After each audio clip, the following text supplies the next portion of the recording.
Hello विद्यार्थियों। आज हम सामाजिक समस्याओं के अंतर्गत सामाजिक समस्याओं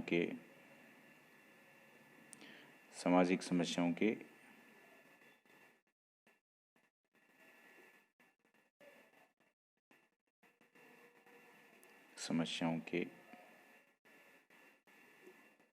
कारण या कारक क्या हैं, उस बात पर चर्चा करेंगे। तो भारत की सामाजिक समस्याओं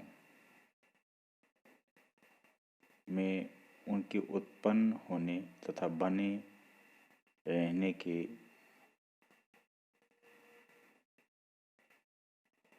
अध्ययन के लिए भारत की उन सामाजिक स्थितियों को समझना बहुत ज़रूरी है जिनसे यहाँ समस्याओं का अस्तित्व बना रहता है। यानी कि भारत जो है किन स्थितियों में है, उन बातों का अगर हमें पता हो तो हम भारत में उत्पन्न होने वाली सभी समस्याओं के बारे में जान सकते हैं। तो प्रथम रूप से अगर हम कहें कि भारत में जो भारतीय जनसंख्या है,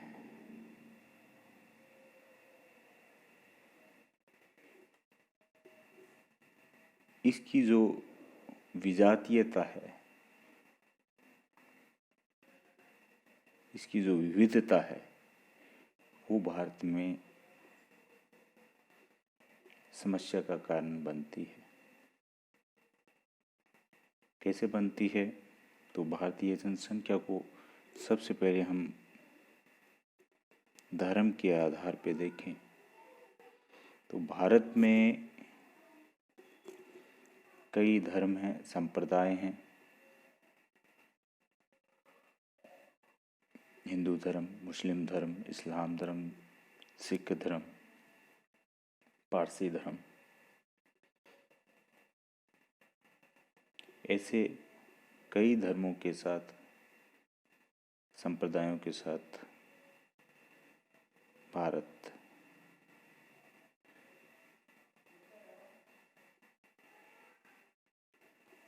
भारत के अंदर जो है सांप्रदायिक समस्याओं को बढ़ावा मिला है।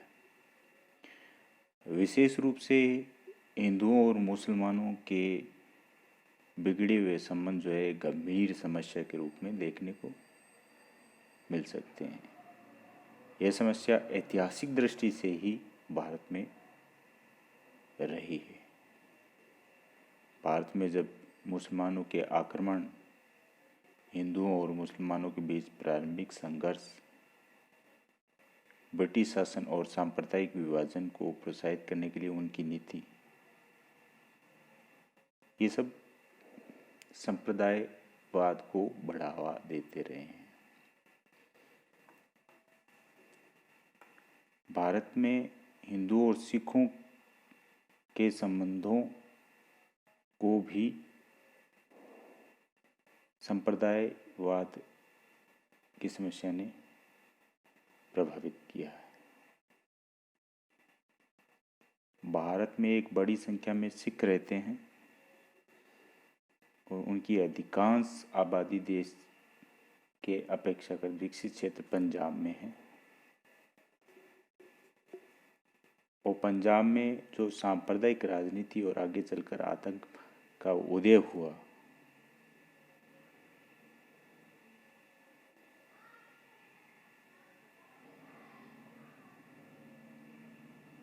इसे समझने के लिए पंजाब में शक्तिशाली समुदाय के रूप में तथा समूचे राष्ट्र में अल्पसंख्यक समुदाय के रूप में उनके होने जैसे तथ्य पर भी विचार करना समान होगा।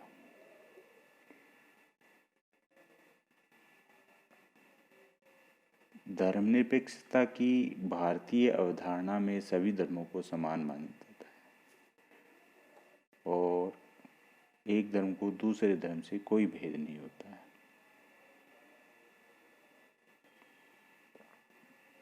फिर भी भारत के अंदर विभिन्न धर्मों के कारण सांप्रदाय की समस्या रहती है। दूसरी, अगर देखें, जनसंख्या का विभाजन विभिन्न जातियों के आधार पर है। जाति प्रणाली ने भारतीय समाज को बहुत से समूह में बांटा है और यह भारत में सामाजिक समस्याओं का मूल कारण रही है। अगर जाति में देखें तो जातिवाद समाज में देखने को मिलता है, भारतीय समाज में देखने को मिलता है। जाति के आधार पर सामाजिक राजनीतिक हैसियत प्राप्त करने की प्रथा और जाति को ध्यान में रखकर शिक्षा और रोजगार के मामले में पक्ष लेना और विरोध करना जाति के अंतर्गत आता है। भारत की स्थिति के अंतर्गत कमजोर वर्गों के लिए उठाए गए कल्याणकारी कार्यक्रमों के लिए कोई भी जाति का मानदंड अपनाने का औचित्य ठहरा सकता है। साथ ही ऐसे कल्याणकारी उपायों से तनाव और विवाद उत्पन्न हुए हैं जिससे जातिवादी प्रवृत्तियां उजागर हुई हैं। जाति प्रणाली से भारत में शिक्षा पर प्रतिकूल प्रभाव पड़ा है, विपरीत प्रभाव पड़ा है। पारंपरिक रूप में जाति ने शिक्षा के लिए लोगों की योग्यता को निर्धारित किया।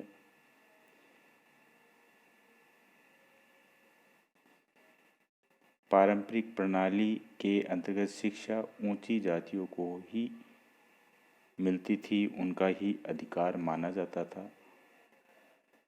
इस परंपरा के चलते ऊंची जातियों तक ही सीमित कर देने का दुराग्रह से जनसामान्य को शिक्षा नहीं मिल पाई और बड़े पैमाने पर निरक्षरता की समस्या जो है उत्पन्न हुई।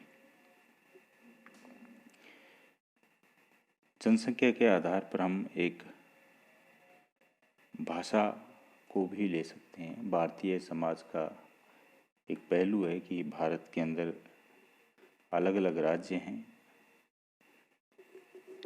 इन राज्यों में अलग अलग भाषाएं बोली जाती हैं और भाषाओं के लिए, क्षेत्रीय भाषाओं के लिए कई बार विवाद की स्थिति देखी गई है।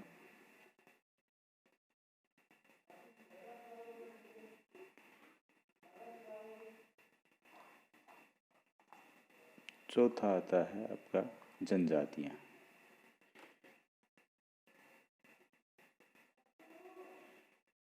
जनजातियां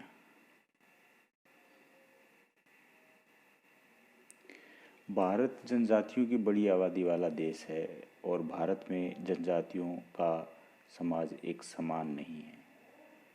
वे जीवन पद्धति और बाहरी दुनिया से संपर्क, कल्याण और विकास कार्यक्रमों को अपनाने की दृष्टि से बिल्कुल ही भिन्न है और जनजातियों को एक लंबे अरसे से भारतीय समाज की मुख्य धारा से अलग रखा गया है। यही उनके पिछड़ेपन का कारण है। अलग अलग जगहों पर अलग अलग जातियां रहती हैं। कहीं विकास हल्का फुल्का हुआ है, कहीं बिल्कुल ही छोड़ दिया गया है जातियों को। तो जनजातीय संस्कृति और जीवन पद्धति खो देने या उनका ह्रास होने की समस्या उत्पन्न हुई है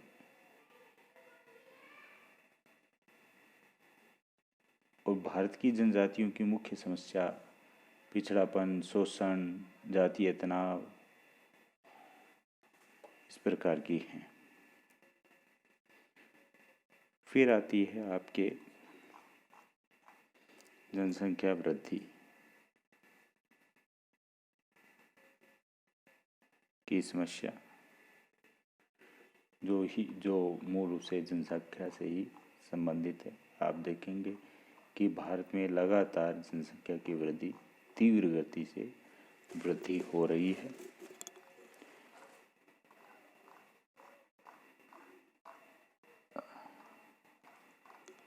ये इसकी तीव्रता इतनी है कि हम कह सकते हैं कि भारत के प्राकृतिक संसाधनों पर इसका दबाव बढ़ा है और जनसंख्या जिस गति से बढ़ रही है उस गति से हमारे विकास कार्यक्रम नहीं बढ़ पा रहे हैं और जनसंख्या वृद्धि से ही भारत में गरीबी, बेरोजगारी, निरक्षरता की समस्या, गंदी बस्तियों की समस्या देखने को मिलती है।